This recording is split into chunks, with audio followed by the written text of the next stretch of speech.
یاره ډېر ښکلی میچ روان دی، میچ هم که ته غواړې. یاره رښتیا خبره مې رایاده شوه. کیسره بچی؟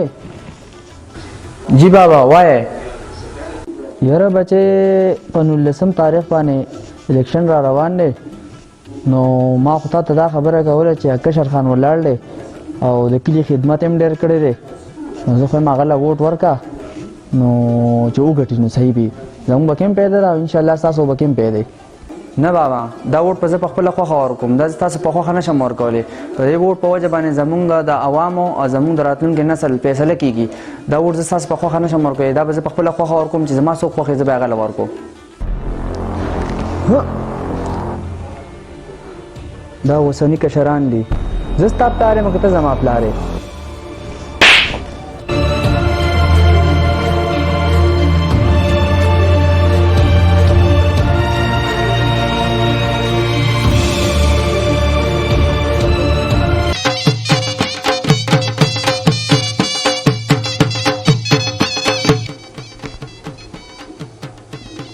ادرس غوبل څه دی؟ اوهو نن الیکشن او کشر خان ګټله، ورګه چې ټلیفون ورته وکړم چې خوشحاله شي. ووټ خو ورله ورکړی دی او نو چې مبارکي ورله ورکړم خوشحاله به شي. یاره خو دی اوس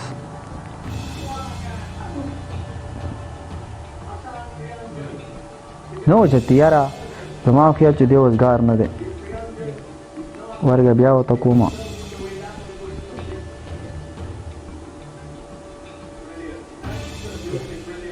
نه اوچتې یار،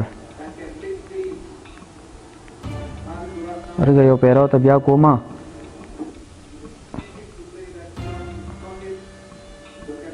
زه ښه وت. السلام علیکم کشر خانو، څنګه یې ښه یې؟ یو مبارک شه. دا خو کټ کو یاره،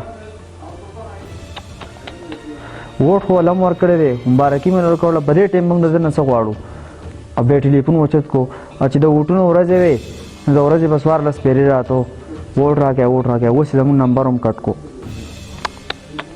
دا هغه کشر خانو چې د ده د وجې ما خپل زوی په څپېړه وو، خپل کور والا مې خفه کړو، خپل خپلوان مې خفه کړو او دې اوس زما ټلیفون هم نه اوچتي، نو ما موبایل یې کټ هم کو.